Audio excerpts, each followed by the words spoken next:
When things started to get tough for everyone, the Smothers Brothers began to take better care of each other. They performed 72 shows in total, but each one came with strict rules from CBS. Every single second was reviewed, and every word was checked carefully. But on September 17, 1967, something unexpected happened. During one episode, something slipped past the censors and editors. The director didn't notice it, and even Tom and Dick Smothers didn't realize what had happened until later. During The Who's performance, a camera accidentally captured something in the background that proved what many people had only suspected before. The story of the Smothers Brothers began with sadness. Their father, Major Thomas B. Smothers Jr., served in the U.S. Army during World War II. In 1941, he was stationed in the Philippines when Japan invaded. His wife, Ruth, and their 2 sons were sent away for safety, but Major Smothers was captured and forced to endure the brutal Bataan Death March. Later, he was sent to a harsh prison camp in Japan called Fukuoka No. 22. By April 1945, near the end of the war, he was too weak to work. He was transferred from Japan to Korea, but he never made it. Some reports say he was buried at sea, others say he was cremated in Korea. Out of the 110 men who were moved with him, only 36 survived. Major Smothers was the last to die. Ruth Smothers was left alone to raise her sons, Tom and Dick, in California. She worked long hours to provide for them. Life was not easy, but those struggles later shaped the humor and honesty in their comedy. Their journey as performers began in 1959 at a small San Francisco nightclub called the Purple Onion. They were supposed to perform for just 2 weeks, but they became so popular that their show lasted for 36 weeks. Their unique mix of folk music and funny stories won over audiences. One night, a flamenco dancer couldn't perform, and the brothers stepped in to fill the spot.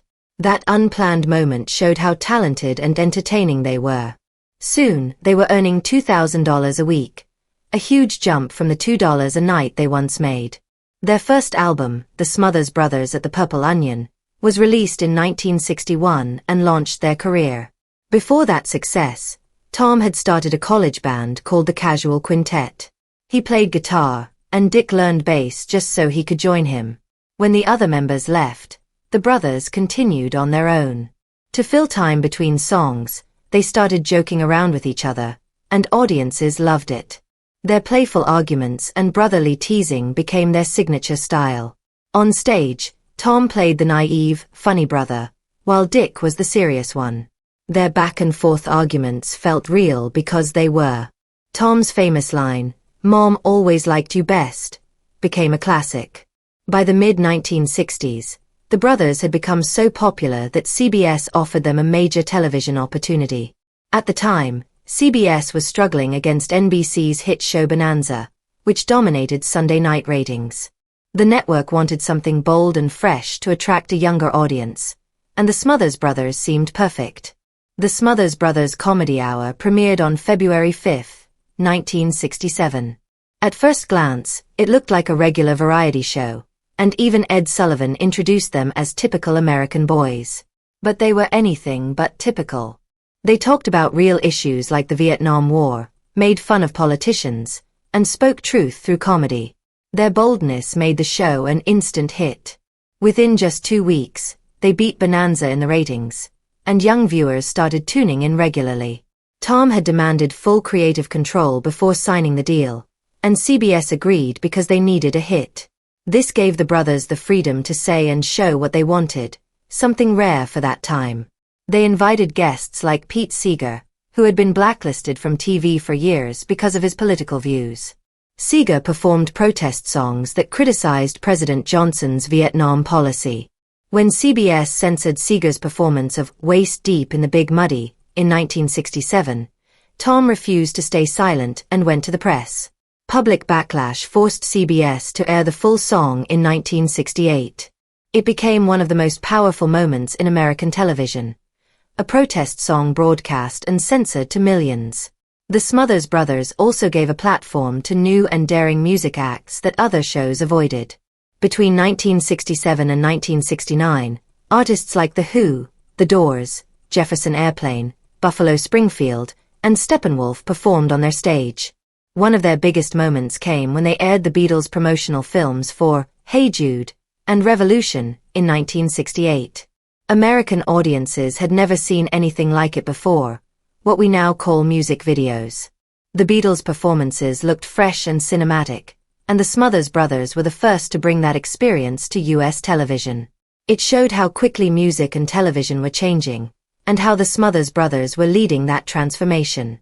The Smothers Brothers never played it safe, and the artists they invited to their show didn't either. The Who ended one of their performances by smashing their instruments and setting off real explosives hidden inside drummer Keith Moon's drum kit. The blast was so powerful that it damaged Pete Townshend's hearing and sent shrapnel flying across the stage. The Doors performed Touch Me with a full orchestra. Jefferson Airplane sang Crown of Creation, a song about the fear of nuclear war, and Buffalo Springfield performed For What It's Worth, a protest anthem that defined the decade. Steppenwolf's performance of Born to be Wild brought raw, electric energy into living rooms across America. The Smothers Brothers didn't care if these performances scared CBS executives. They wanted to give musicians a voice, especially those who represented rebellion, freedom, and truth. Their boldness was admired by many of rock's biggest stars. On April 26, 1969, during a concert at the Los Angeles Forum, Jimi Hendrix stopped before playing a song and dedicated the show to the Smothers Brothers. He called them heroes for standing up for art and free expression on television. At that time, their show had just been cancelled by CBS for being too controversial, but Hendrix made sure the world knew how important they were. The brothers didn't just bring rebellion through music, they did it through comedy, too. One of their funniest and most daring recurring sketches was Share a Little Tea with Goldie. Actress Lee French played Goldie O'Keefe, a spacey hippie who gave strange, funny advice filled with double meanings. Everyone knew that when Goldie said tea, she meant marijuana. Her original name, Goldie Keefe, was slang for cannabis, but CBS forced the brothers to change it. Still, everyone watching at home understood the joke. Goldie talked about roaches, and no one thought she meant bugs. It was sly, clever, and funny, and younger viewers loved it. Even under heavy censorship, the sketch became a fan favorite. But one of the wildest and most dangerous moments in the show's history came on September 17, 1967, when The Who performed My Generation. Keith Moon secretly packed his drum kit with explosives, far more than anyone had approved. Even his bandmates didn't know. As the song reached its finale, Moon triggered the explosion. The blast was deafening. Smoke and sparks filled the air, and a piece of a cymbal hit Moon in the arm. Pete Townshend's hair was blown back, and the explosion permanently damaged his hearing, leaving him almost deaf in one ear. The audience gasped in shock before erupting into cheers. Amid the chaos, Townshend grabbed Tom Smothers' acoustic guitar and smashed it on stage, completely destroying it. Tom just stood there in disbelief. It was chaotic, rebellious, and unforgettable, a perfect symbol of what The Who stood for. That moment became part of rock history. Younger fans loved the chaos and freedom it represented, while older viewers were outraged. It perfectly captured the generational divide of the 1960s. The Smothers Brothers weren't afraid to invite artists who used their platform for protest. Folk singer Joan Baez was one of them. Born on January 9, 1941, in Staten Island, New York, Baez had already been arrested for protesting against the Vietnam War by the time she appeared on the show. She wanted to dedicate a song to her husband, David Harris, who was sentenced to 3 years in prison for refusing the military draft. Baez spoke proudly about him on camera, but CBS cut most of her words, leaving only a vague introduction before she began singing. By then, CBS was under enormous political pressure. The network worried about angering the government and advertisers. Even President Lyndon B. Johnson personally called CBS late at night to complain about the Smothers Brothers. When Richard Nixon took office, he continued the pressure, demanding that the show be controlled, or taken off the air entirely. One of the most shocking acts of censorship happened in 1968 when the Smothers Brothers invited Harry Belafonte to perform. Belafonte sang Lord, Don't Stop the Carnival, while footage played of police beating anti-war protesters at the Democratic National Convention in Chicago. It was raw, emotional, and honest. But CBS refused to air it. Instead, they cut the segment entirely and sold that airtime to the Republican Party for campaign ads. What was meant to be a message against violence and political corruption was replaced with propaganda for the very politicians being protested.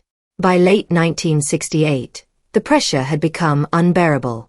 CBS demanded that every single script, joke, and song lyric be sent for approval at least 10 days before filming. Censors combed through every word, cutting anything that mentioned the war, religion, or politics, even harmless jokes.